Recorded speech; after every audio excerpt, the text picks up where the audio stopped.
It still works. Look at that.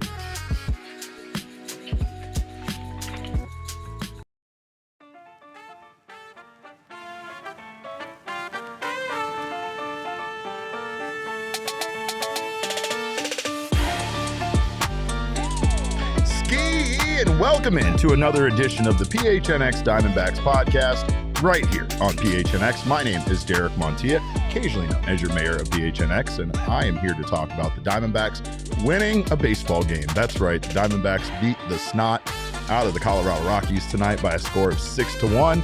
Did a whole bunch of scoring early and then not much after that. Of course, this show is brought to you by our friends at Bet365 and Game Time.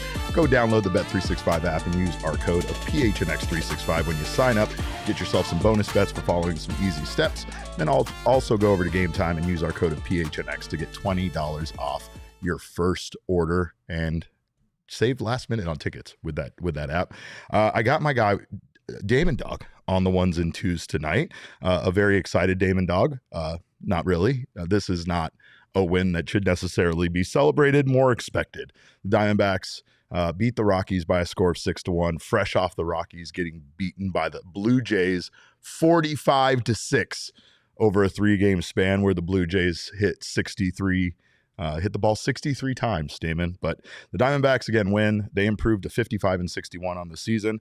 They are now 20-18 this season in season openers, which I feel like might be the reason why perhaps this season has been so disappointing, because it does feel like the Diamondbacks win a lot of games game one, and then you expect them to go on to win games 2 or games 3 and win the series, and they don't. But hopefully they will do this against this weak Rockies team. Don't forget, by the way, tomorrow is Corbin Carroll bobblehead night, and not just any Corbin Carroll bobblehead night.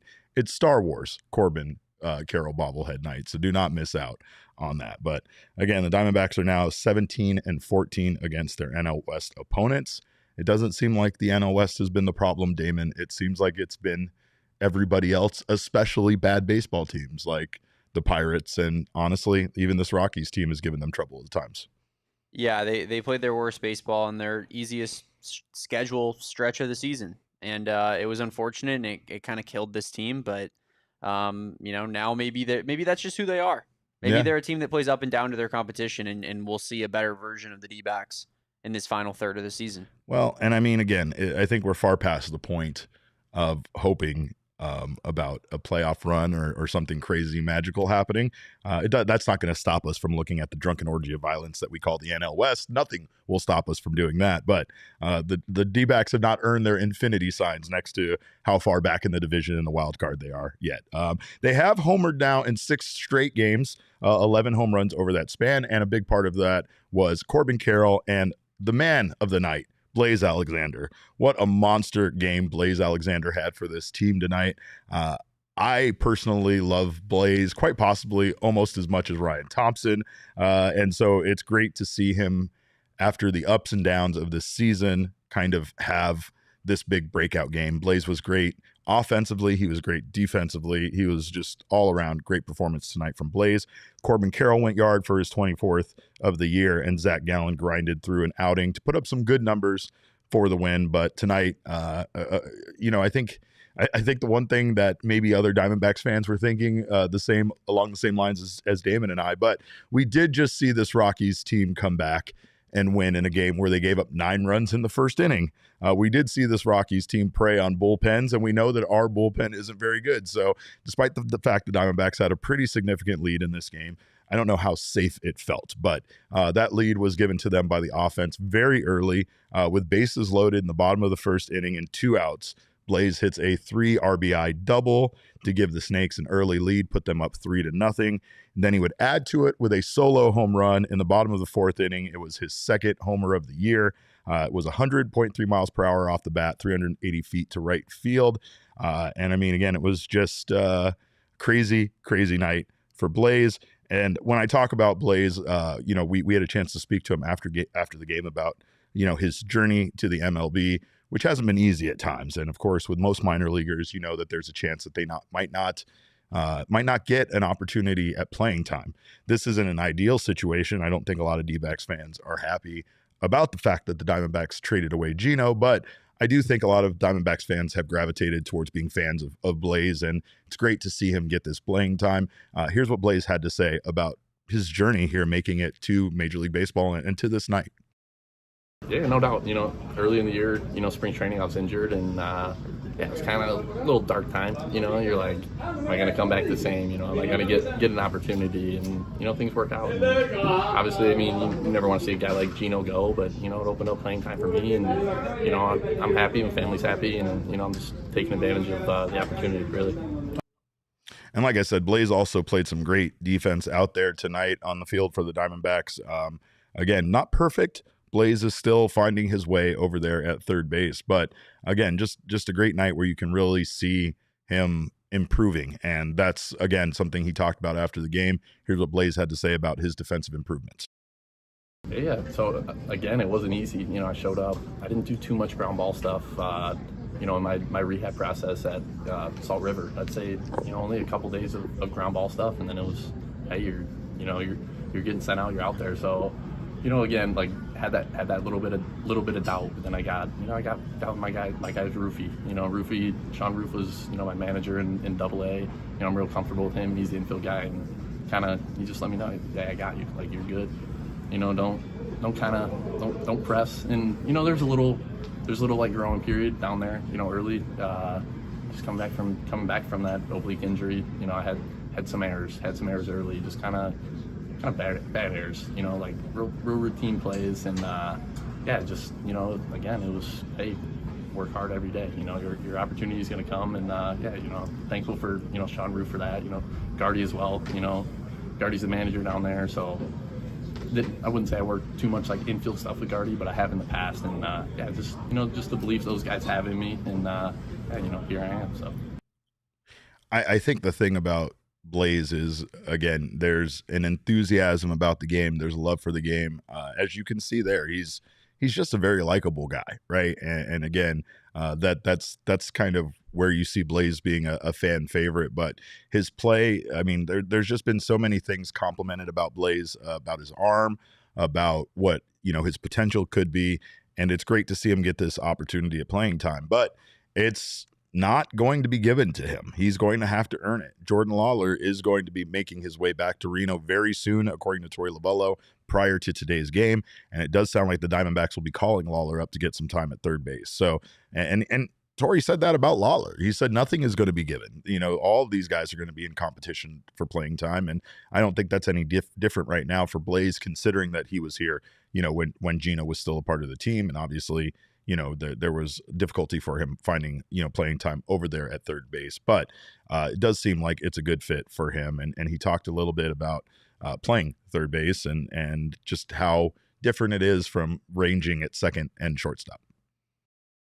Yeah. So it's definitely a reaction position. I feel like shortstop, second base. You're more ranging to your left, and you kind of feels like a bigger field. Third base, you're kind of, I wouldn't say like in a box over there, but it's drop step or going in, getting the ball, and just the early work with Sean Larkin. It's big. We go out there with I think it's like a 3.5 ounce baseball.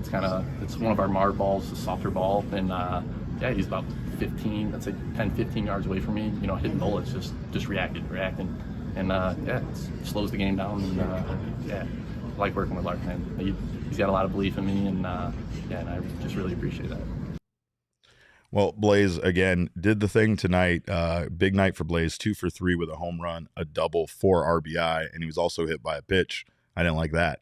I'll come down there. Don't make me come down from the press box. It's very hot down there on the field. I don't want to come down from the press box. But can I just say real quick about please. Blaze's last answer? He mentioned about Sean Larkin specifically, and I just think that in fairness of what we do on this podcast, yes, me particularly, I'm calling for Sean Larkin's job on my Twitter. Yeah. And it's only fair to, I think, highlight the good things as well, like Blaze Alexander basically crediting him for helping fix his defense, which we all know was unplayable at times, the year prior in 2024. Blaze, at times I think of Blaze as being a little bit like Justin Martinez, where there was a time where no matter how good his stuff was, no matter how powerful, you saw Justin Martinez throw 104 miles per hour, but he couldn't hit the broadside of a barn. Same thing with Blaze. Like, his arm is strong, his defense, his athleticism is there, but it's like he needed to figure it out. I mean, we've made the joke before. I made it on Twitter tonight. People didn't get it because they don't remember when I did, but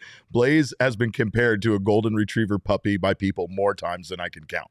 And I think it's the most apropos metaphor for him, because again, Blaze is like that. He's excited, he's got all this energy, and he's ready to go, but he really just at times doesn't seem to know how to control himself or know how to control things like his arms, his throws, things like that. So again, it's experience, it's playing time. It's the reason why, even though this season is pretty much a wash for them as far as making the playoffs and making the postseason and doing something fun there, it's still a great opportunity for the future of this team to come up here, start developing at a major league level, because that's that next step. Once you become what we call that 4A player, like we've called certain guys at times, you need to come up to the majors and you need to make your mistakes and get your experience. And honestly, the team needs to assess if you're a true major league player or not. And from what we've seen out of Blaze Alexander, he is.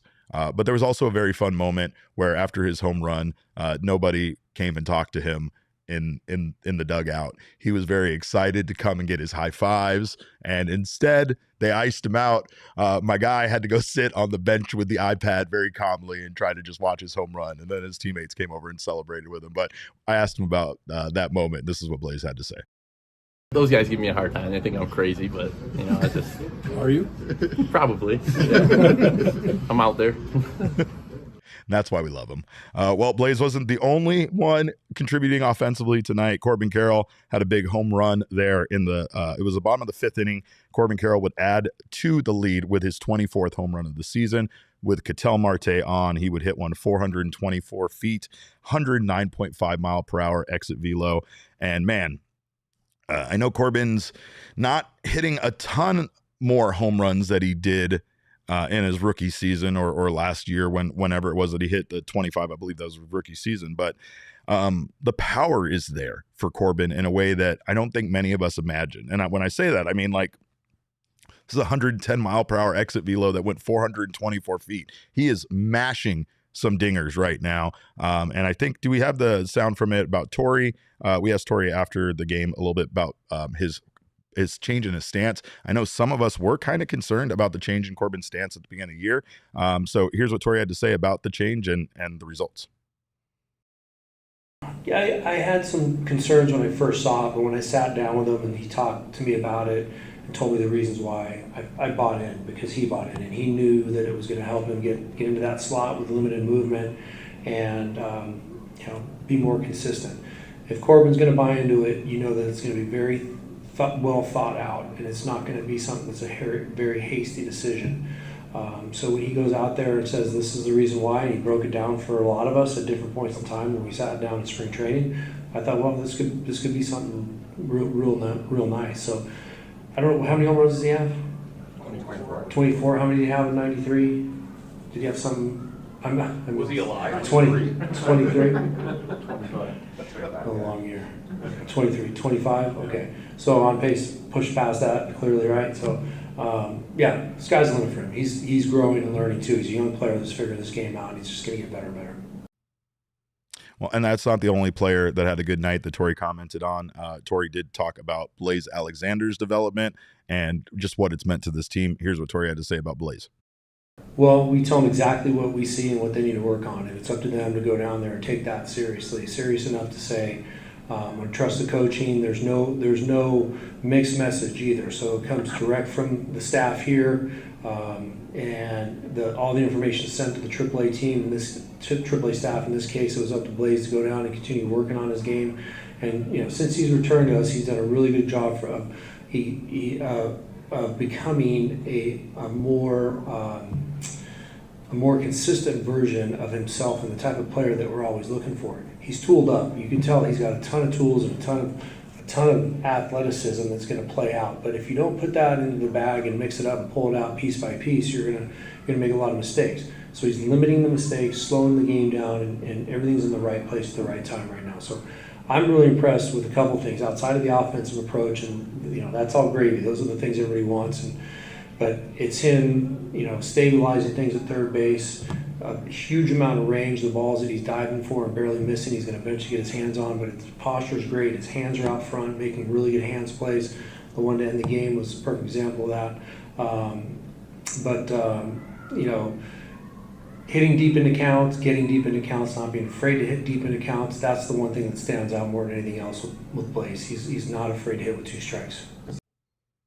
Well, and obviously, I don't think it's a secret. Blaze Alexander is our king snake for tonight's game. Again, Blaze went 2 for 3 tonight with that 1 home run, 1 double, 4 RBI, and he was also hit by a pitch. So on base a lot. A couple of other guys were on base quite a bit tonight too. Ketel Marte was 1 for 2 with 2 runs scored, but he did walk twice, so he was on base 3 times. Corbin Carroll was 1 for 4 tonight with the 2 RBI and the 1 home run. I won't admit, I'm not in love with Corbin Carroll being a power hitter. I would trade Corbin's home runs for Corbin at times to go 2 for 4 with 3 stolen bases. You know what I mean? Like, I don't know why that is. The Kyle Schwarber version of Corbin Carroll Right. is not my favorite version of Corbin Carroll, no doubt about it. Well, one of the problems with the offense tonight is after Corbin Carroll's home run, they didn't get another hit the entire game.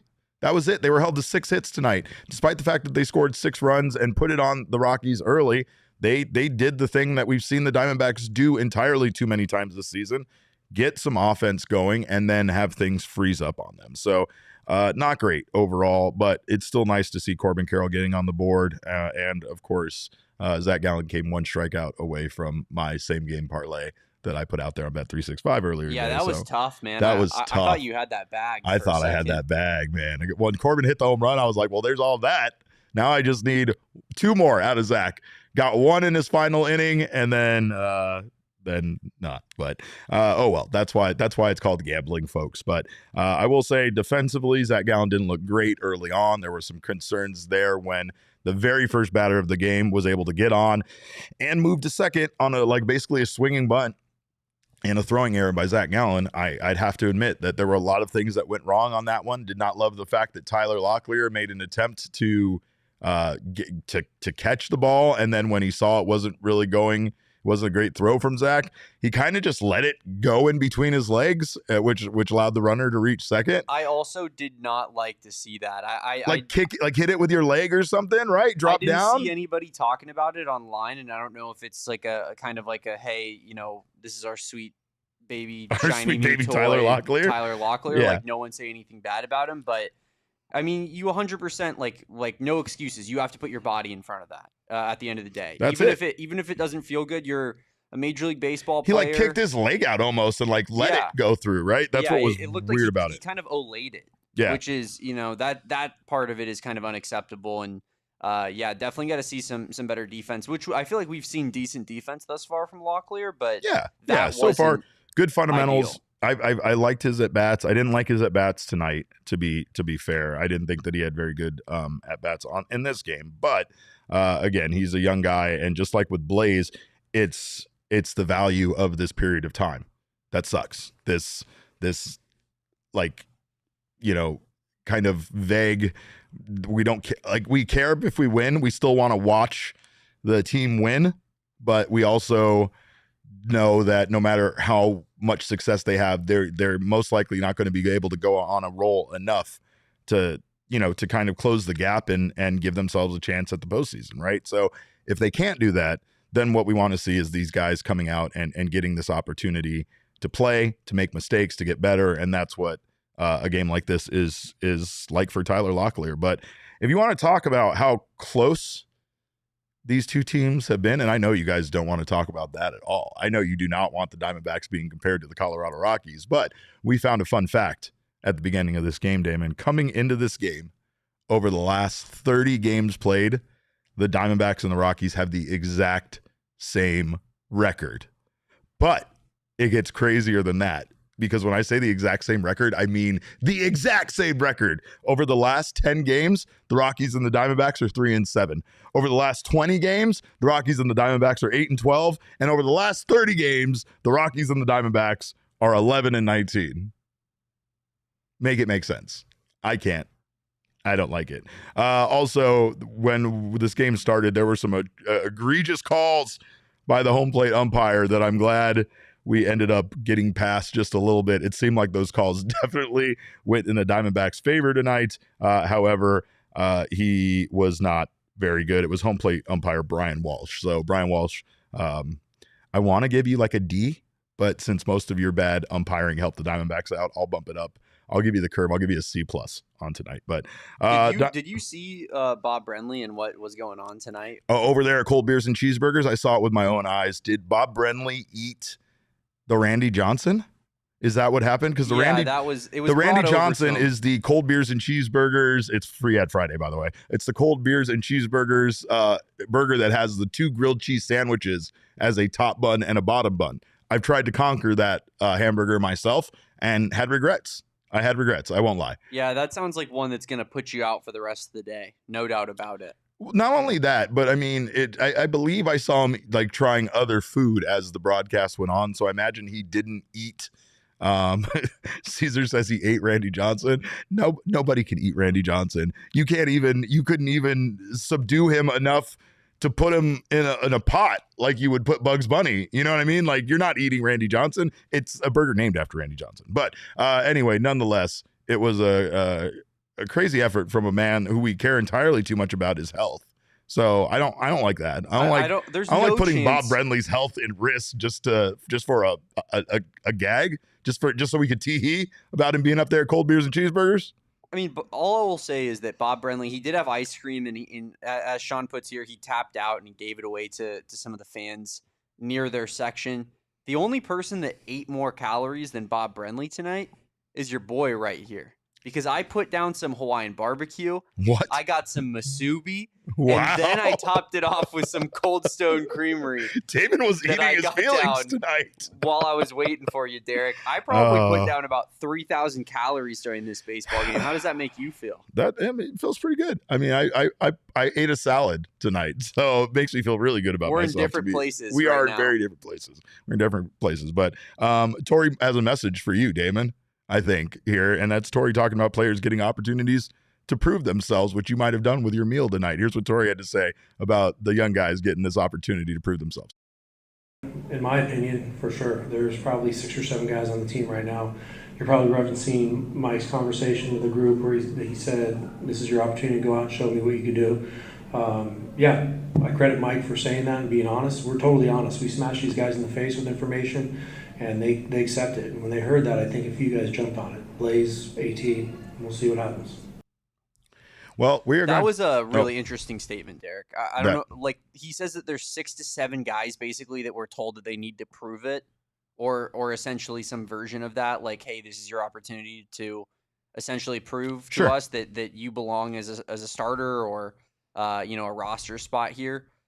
He mentions Alec Thomas at the end of that, and he says Blaze, AT, a bunch of guys are taking that and running with it. I think that's interesting. Do you feel like AT has solidified his playing time enough, though? I mean, no, I don't. I just think that hearing Tori say that out loud is something that maybe we haven't really heard necessarily before. It's true. It seems like they're saying essentially to Alec, like, hey, have a good second half of the season here, or we're potentially going to be looking at upgrades in the offseason. And, I just find that quote of things a little bit interesting. I think that Blaze might be is obvious, right? Like, he's not going to – Blaze isn't a starter, but Alec is a little less obvious. I guess what you're saying is true, but I think the thing is that they've kind of flip-flopped between him and Jake McCarthy at times this season. So I don't think either one of those guys has solidified playing time. Right. Every season. And that's fair, right? Because both guys kind of go through their slumps. AT is always valued a little bit more for his defense. Jake's always valued a little bit more for his bat. Both guys can do both fairly well, but neither one of them, like, they don't like edge each other out where one is head and shoulders above the other, right? And again, I think I've heard this before, so it didn't give me pause like it might have given you. I think I've heard Tori say that and this is when he was talking about his own job, much to Killer X's delight, is he was saying nobody was safe, and nothing here is just given, right? So there are guys, I think, that don't have to really worry about it. Ketel Marte, for instance, is a guy that's always going to be in the starting lineup. Whether he plays second base or DHs, that might be something to decide in the future. But I think Ketel Marte, no matter what, if healthy, is going to be out there playing baseball for this team. So, yeah, I mean, there are a lot of guys. And I wonder if when he's talking about those 6 or 7, if he's also meaning some of the young pitchers on this team as well, right? Like Andrew Hoffman, who I already love. I mean, he's a young guy that's been given, he's had a very minimal amount of playing time in Major League Baseball, but he could solidify himself as a big leaguer and make sure that he doesn't go anywhere by coming out and performing. I think really that's what it was. And we've seen this in the past where Torey Lovullo has basically said in a press conference that I'm showing you where the brass ring is. Grab it. And guys don't. And I mean, I've seen the frustration with Torey where he's like, he wants these young guys that are being given an opportunity to go out there and shoot for it.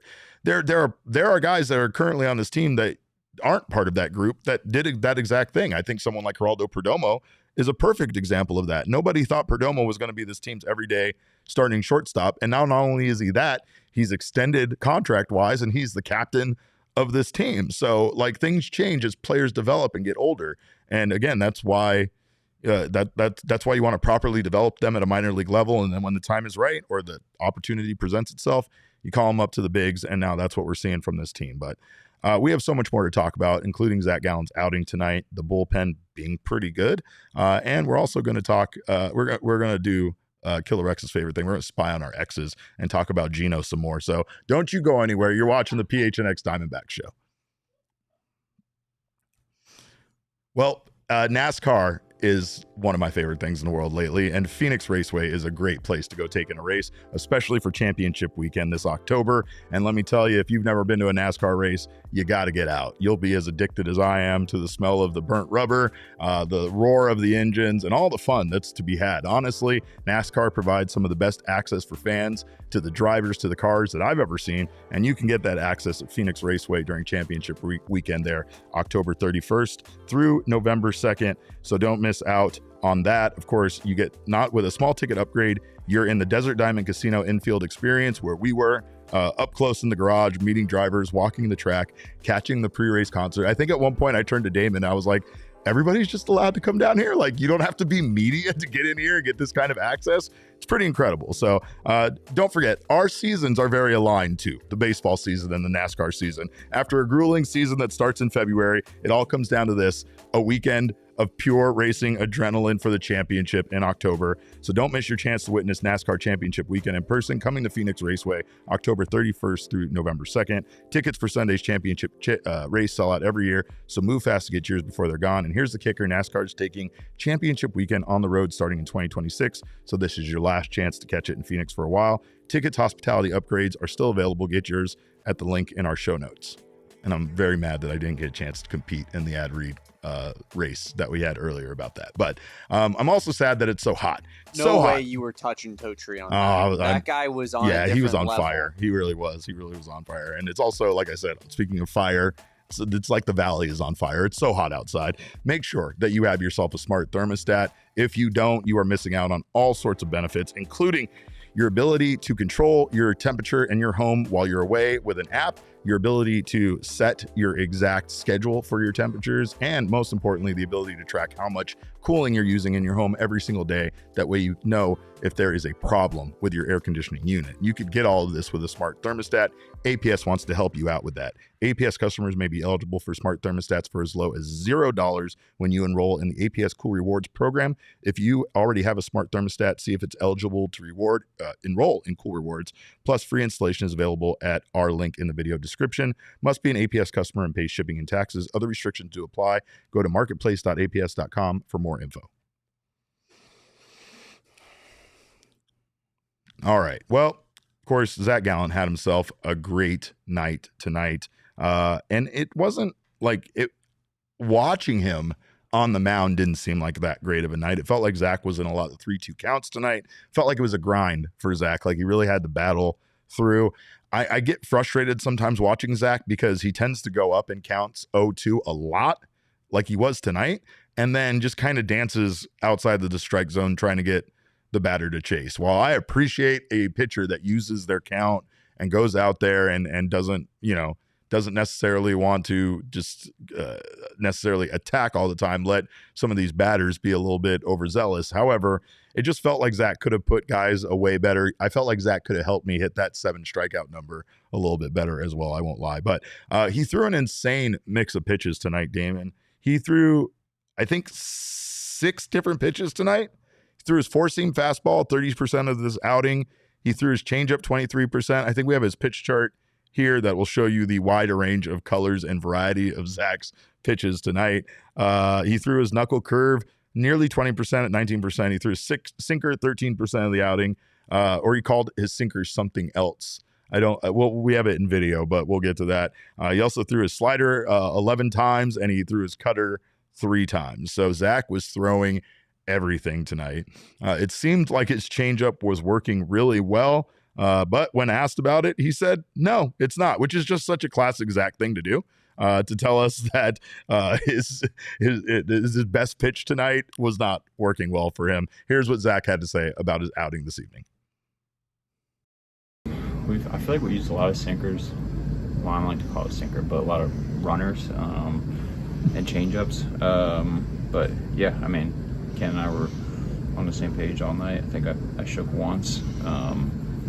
But yeah, I mean, I felt like we were just kind of establishing the inner half, and kind of opened up, a way if we needed to, or spin. They were had a hard time laying off the sinker, so we just kind of kept going in there and taking weak contact, taking outs. Well, I'll tell you, like I said, overall it's still pretty sexy looking line. He goes 6 innings, gives up 4 hits, 1 earned run in this outing. He walked 3, struck out 6. And of course, with those 6 strikeouts, let's fire up our Circle K strikeout meter. 6 strikeouts tonight for Zac Gallen. Don't you forget, tonight was a home game. So if you have not done so already, make sure you text STRIKE to 31310 to start saving fuel, food, and drinks after every D-backs home game. With every K, you win at Circle K. Tonight, with Zac's 6 strikeouts, you get yourself a free any size hot coffee. So again, Zac delivering in more ways than one. It's fitting. I mean, shouldn't it be a Rocket protein? Shouldn't that be what the reward is for Zac Gallen's 6 strikeout performance? I feel like it should be milk. I don't know. But here's what Tori had to say again about Zac and what he's kind of done here post-deadline for this team, considering Zac took a little bit responsibility the other day and made a comment that because of how bad he's pitched, he's put this team in a bad position where they weren't able to move him at the trade deadline. This is what Tori had to say about his pitcher. We deal with real stuff here. We talk about real things here. We don't sugarcoat anything. So for Zac to say that and be accountable, I like that. We're all accountable here for what's going on, and we aren't having the type of year that we want to have, not even close. So Zac is shouldering some of that responsibility. In my own personal conversations with him, he shoulders the responsibility. And then the reality is, I didn't know that he said something like that. So without putting my own words on it, I'm not surprised. I'm not surprised by the fact that he said, look, I put myself in this situation and it's reality. I got to deal with it. And now he's gotten better. I mean, I think that there are a lot of reasons for Zac to be disappointed with his performance this season. I think that many of those reasons are personal. But I also think that there is a feeling that you let the team down. Not only did you let the team down based on your inconsistency this season, but that inconsistency, despite the track record you've had throughout your entire career, led to teams not even making the Diamondbacks a reasonable offer to trade for you at the deadline. So I can understand where Zac is coming from on feeling that. I do feel like, again, there is something to be said about these guys being human, right? They are human beings. They have feelings. Some of it's business, but at the end of the day, even like in a business transaction where you're traded away, you still like want the team that you were playing for to get, to get something in return for you. And you want to see that your value is high, and you want to see that your former team is satisfied with what they were able to trade you away for. there's probably a lot of guilt on Zach's part. It probably goes far beyond that too. It probably goes to this entire season, right? So I don't blame Zach. I think that Zach is a small, very, very small part of the problem with this team this year. But Gallen did have something very interesting to say about the way this team is kind of just playing a little bit more freer after going, over that 1-8 stretch, 1-9, I believe, 1-8, 1-9, whatever that terrible dark period was for this team. But Gallen just brought up that guys can feel a little bit more confident that when they come to the ballpark anymore, they're going to be in the lineup and that they're going to play. And I think also too that maybe the pressure isn't on any longer. Here's what Zach had to say about it. Yeah, I mean, I think from a standpoint of the guys that are here, I think maybe for the young guys at least, kind of I would say lifted a weight off their shoulder to be able to play, but they kind of know that their playing time a little bit easier to come by now with those opportunities. So I think that's kind of mainly what you're seeing is guys knowing that they expect to be in the lineup now, and they're able to just kind of put their head down and play and show their ability. Well, after Zach left the game, the bullpen did their job, which was great to see for once. You had Ketel Marte going out there and pitching 1 inning. He allowed 1 hit and struck out 1. So did Andrew Saalfrank. He pitched an inning. He allowed 1 hit and he struck out 1. And then you got Kelly coming into the last inning of the game. Casey Kelly, he goes out there, gives the Diamondbacks 1 inning and walked 1. But aside from that, no hits allowed, no runs scored. The Diamondbacks win this one fairly easily, 6-1, right? So, and I got to say, too, this is probably not the best thing for me to admit. I am so unfamiliar with what Kendall Graveman looks like that he was on the field speaking kind of to me, and I had no idea who this man was. Like, that's how little I've actually seen Kendall Graveman this season. So it's great to see him now. Great to see him healthy. In a Walmart and just be like, oh, look, that was the guy who lives up in the same neck of the woods as me. Yeah, basically. It was odd. I think maybe it's because again, I don't know if I've actually talked to him once this season, but I definitely know that I've not seen him around too often. So again, great to see Graveman, contributing. Also, what more can we say about Andrew Saalfrank? This man has been very, very, very, very good since returning. He has a 0.79 ERA this season, and I know it's in a small sample size, but when you talk about bright points right now with the bullpen, it would appear to be Andrew Saalfrank. So hopefully he can keep doing that.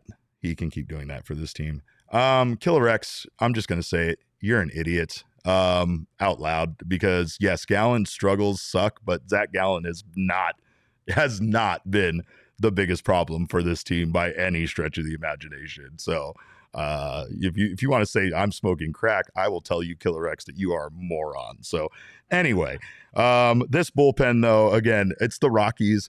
I don't want to get too excited about it. However, I do want to say that this is a Rockies team that just had one of the most incredible comebacks that we've ever seen in a baseball game. So I am fine. I am fine with the fact that the Diamondbacks did do their thing tonight against the Rockies. This series kind of sucks, right? This series sucks because no matter what, there's not really going to be any credit given to the Diamondbacks for beating the Rockies. You beat the Rockies, you're supposed to beat the Rockies. You don't, then it's a disaster. I don't really think beating the Rockies is going to move the needle in any way for this team this year. It's, again, with the way that they've played this year, probably something that you're supposed to do. But regardless, I'm still you got to take the wins, and those wins come within a game as well. And when your bullpen can go out there and put up zeros, especially against a team that did just pull off a big comeback, then yeah, it's good stuff. It's good stuff to see. But what I will do is talk about more of this game. I can't stop. Most of the time, don't want to talk about the game anymore. Can't wait to talk about other stuff. But this time, I want to talk more about this game. And we're going to do that on the other side of this break. Don't you go anywhere. You're watching the PHNX Diamondback Show. Well, obviously, I could use some pure edibles. All right, I'm fired up. I'm a little uppity right now. But what I will say is, pure edibles can help you get some good sleep, or they can help improve your mood. They have a wide variety. I only talk about those two things they do. They do way more things than that. So, and make sure to check out the entire line of candies and strains, and of course, amazing effects that they have to offer. I know someone in the edibles. chat who could really use a pure edibles. Oh yeah, definitely. He could use an entire case of pure edibles, and that's because Pure Edibles is a full-fledged candy company. They offer gummies, they offer kicks, which are their version of Starburst, they offer chews, and they offer hard candies. And of course, they also offer a wide variety of doses and those, of effects. And those effects are clearly listed on each tin, so you know exactly what to expect. They offer gummies for sleep support, as well as candies with uplifting effects derived from unique cannabinoids. And they were created right in Flagstaff, Arizona at Noble Herb Dispensary, the home of Pure Edibles. Now they're made in Phoenix, Arizona. Pure gummies are designed to be ripped in half or bitten in half to make them easily shareable or easy to dial in your exact dose. Go find yourself some Pure Edibles from one of over 130 dispensaries across Arizona. And I've said it before, but what really pairs well with Pure Edibles is a trip to Circle K. You do those two things at the same time. You get yourself supplies, as I like to call it, and you have yourself a great night. Circle K is America's thirst stop, so you want to make sure to get yourself something to drink. If you join the Inner Circle for free, you will get those drinks for even cheaper. It's easy to download and get enrolled. Then you just use your phone number to get Circle K deals, and you can save 25 cents off per gallon for your first 5 Phillips when you first sign up. Then you'll save 25 cents off per gallon when you buy 3 Coca-Cola 20-ounce products. You get cookies for $1 each. You get 79-cent Polar Pops, 99-cent Frosters, and that is all for Inner Circle members only. So sign up today. Join the Inner Circle for free by downloading the Circle K app today. Terms and conditions apply at participating locations. Visit CircleK.com for details. Well, I've never actually wanted to ban Killer X before in my life until he said weed is poison. Damon, get him out of here. Get him out of this chat. I don't ever want to see his stupid name in this chat ever again. But what do you have to say about the accusation of his that he's un-RKOable? That's not something that's possible.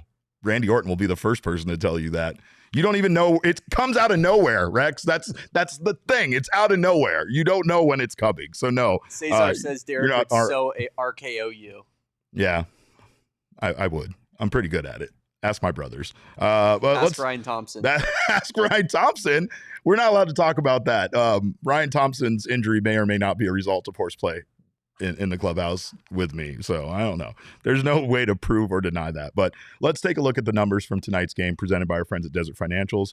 By Desert Financial Credit Union, excuse me. Diamondbacks win this one by a score of 6-1. Can we talk about the Rockies logo really fast that you put up there on the screen, Damon? Because I saw it someone was in a Rockies team shop and they took pictures of the hats, and like they have a wide variety of cool hats with all sorts of different colors and stuff with this logo, the mountain logo with the ball sailing out of the mountains. And I just for a moment stood and looked at it and realized how stupid of a goddamn logo it really is. Their logo is a mountain and a baseball. That's what your logo is for your team? Your team mascot is the Rockies? I mean, they're named after the Rocky Mountains. I mean, it's again, there's things in life that we don't really stop and think about.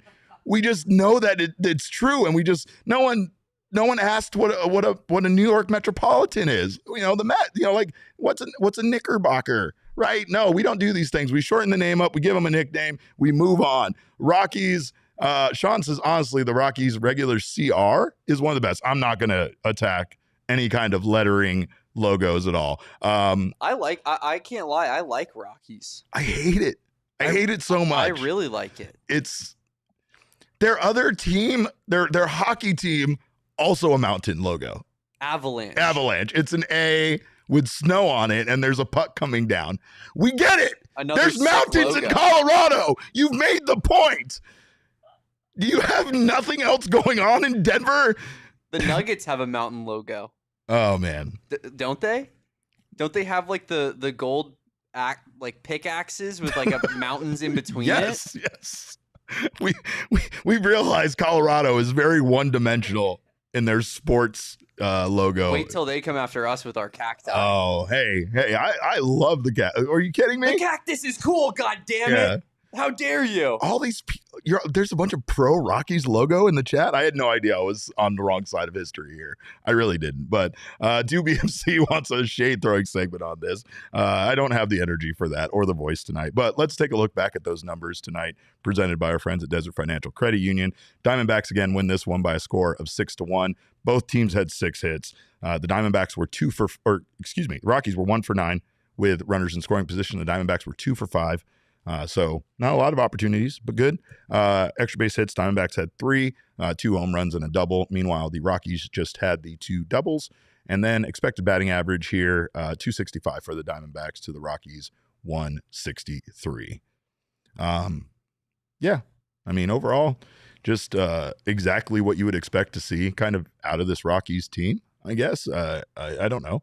They just got beat horribly by the Toronto Blue Jays. Like, I can only imagine what the vibes are like in the Rockies, clubhouse after losing 45-6 over 3 games. I don't know, man. I mean, I give them a lot of credit because honestly, before the games, I saw Rockies players out on the field, like playing catch with kids and laughing and having a good time. And I know no fan ever wants to really see that. But I think that since we do this show 5 days a week during a 162-game baseball season, I can relate a little bit to the drag of the season. So I just think, honestly, that they, you kind of have to have kind of a smile on your face and a good attitude when you're going through the adversity that the team is going through right now, and just come out and then play this kid's game and have some fun, right? So I give them credit, but I also hope the Diamondbacks sweep them and do it thoroughly like the Blue Jays did. And I said the S word, so now we know that's not going to happen. But let's take a look at the drunken orgy of violence that we love to call the NL West around here. Dodgers sit atop of the division, currently still at 67-49. The Blue Jays ran into them and realized what a real baseball team is like tonight when they lost. Padres here, they are at 64-52. They're 3 games back in the division.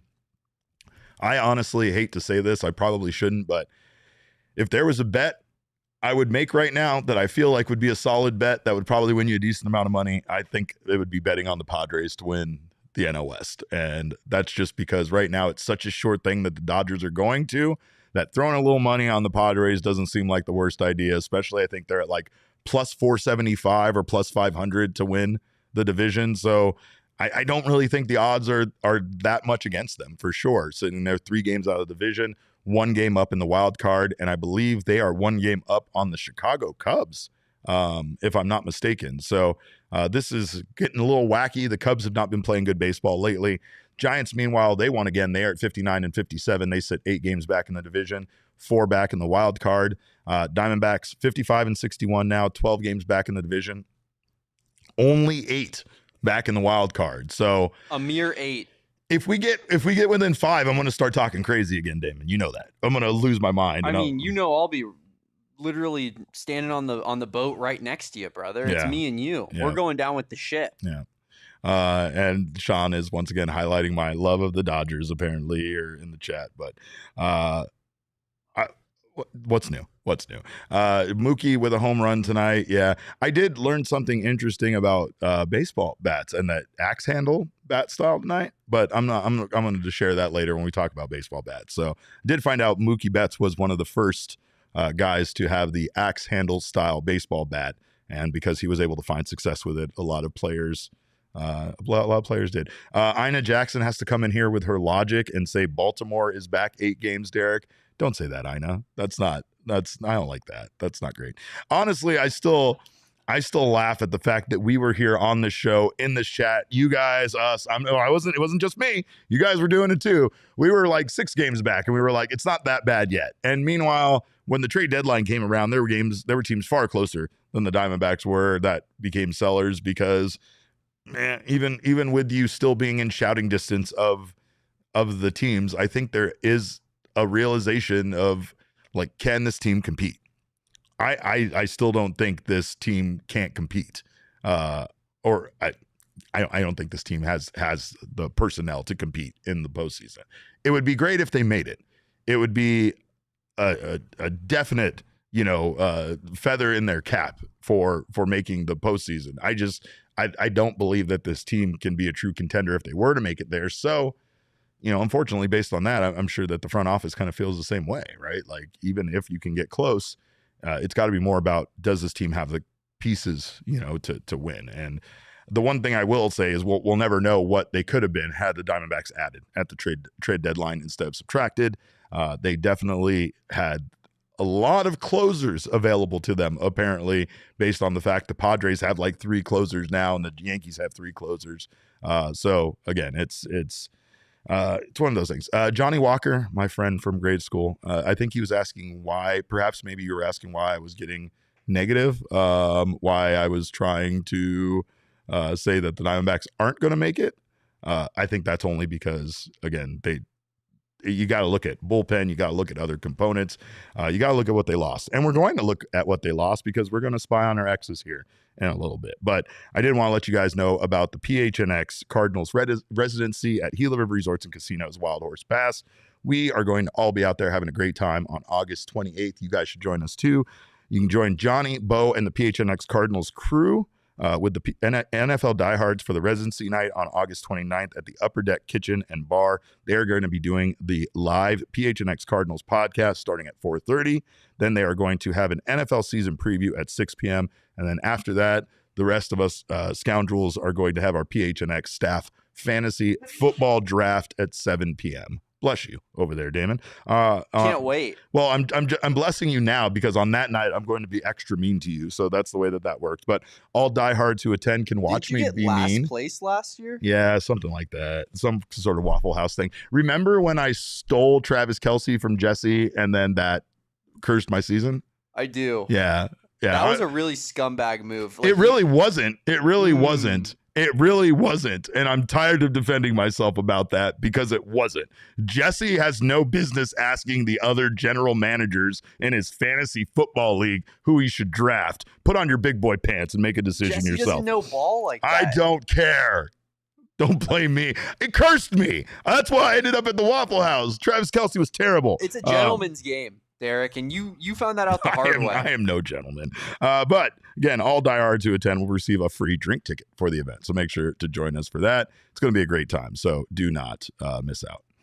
Anyway,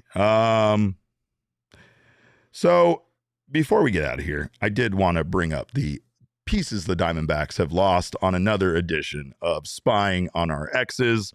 And this time we have a whole lot of players to talk about. The Arizona Diamondbacks, of course, traded away, as you know, plenty of guys, and some of those guys have not been having success. Not that we're rooting against them to have success, but when you talk about whether or not the Diamondbacks should have kept them or shouldn't have kept them, what kind of production they would have, honestly, it's an alternate timeline that, once again, we don't know what the real results would be. We don't know how Gino would be hitting or how Merrill would be pitching if they would have never left this team. There's a certain comfort level to where you're at. And even though even someone like Suarez went back to a team that he was familiar with, it doesn't mean that he is comfortable at the plate, and obviously not. But someone else who is very much not comfortable, Merrill Kelly, tonight, he only went 4 1/3 innings pitched for the Texas Rangers. He gave up 5 hits, 4 earned runs, 5 walks, and 4 strikeouts. So an uncharacteristically high walk night for Merrill Kelly, and a night where the Philadelphia Phillies won against the Rangers in Texas for the first time since 2014. So there's that. Also, Gino Suarez, he was 0 for 3 tonight at the plate. There you go, Killer X. There's your obsession, my obsession with Gino. He had a strikeout. Entering play tonight. I just wanted to say regarding that, too, because that started during our remote show, and it was a little bit more difficult for me to kind of chime in. And, we're not in the same room. I can't necessarily make eye contact with you. Sure. Killer X is the same guy who, on our emergency pod night, was saying, I'm a Mariners fan for the rest of the season. But then comes after you for talking about, hey, Gino hit a home run today. Shout out Gino. He also said Let's that him move and on. the person that did the short about Torrey saying that he was pissed at Gino were on the same page. That was me. That was me.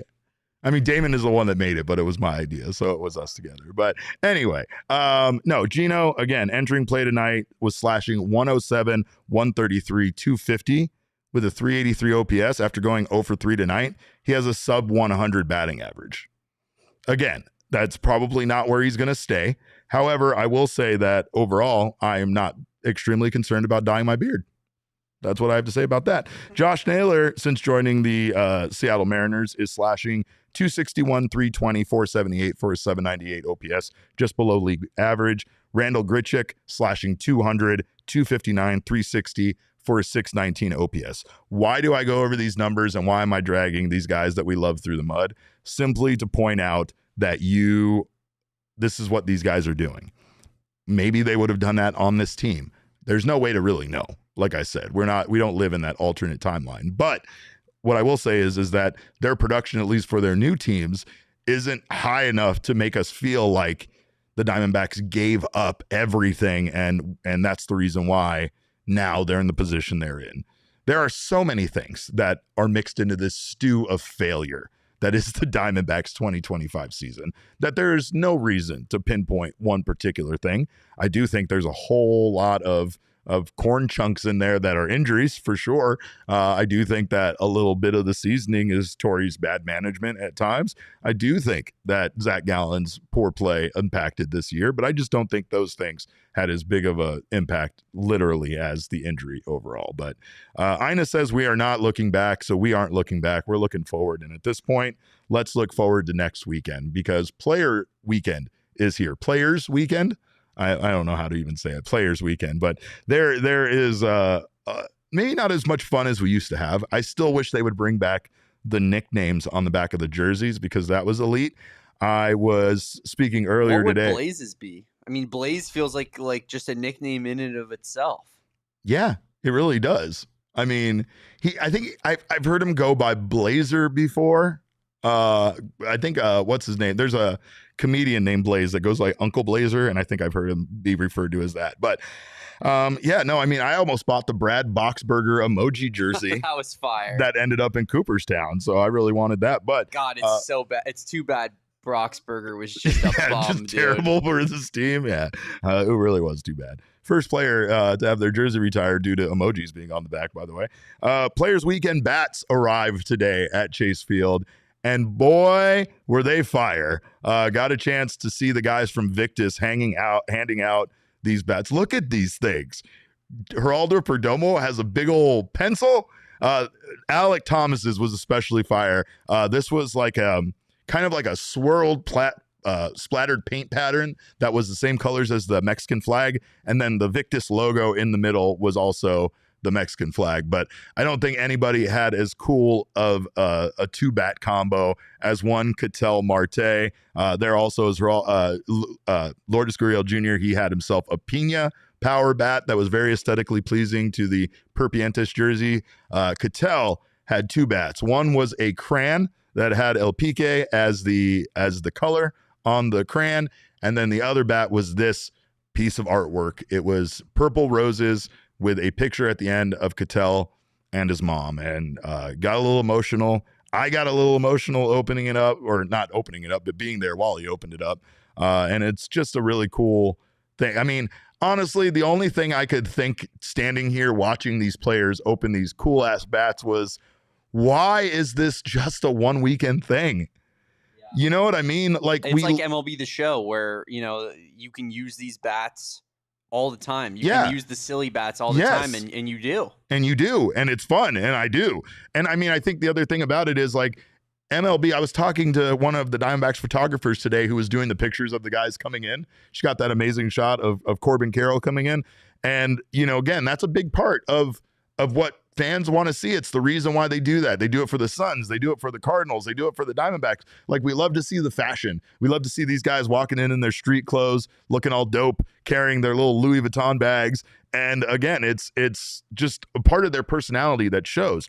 I understand Players Weekend is meant to highlight that and allow them to wear shoes with their charities on it and talk about, people that impacted them coming up and use bats like this. But I just think that baseball would be more fun if they just let this stuff happen all the time. Just like the same way that I feel like baseball would be more fun if we stopped throwing at each other for flipping bats, and if dugouts could celebrate more, and just baseball in general could be more fun. Maybe a little bit more like college baseball, where we're just allowed to have fun there and it's just different. So this is, I'll tell you, it was a special moment. We all know what Ketel has kind of been through. We know how special his mother is. So it was very cool to see that. And also, I can't tell you how much I love the big crayon and pencil bats. I want one so bad. I might just go buy a little one in the gift shop because I want one so bad. But of course, these it's like are when we bought our gloves. When we bought our gloves, we were just like, we need gloves. We have to have gloves. It's glove week. It's glove week, of course.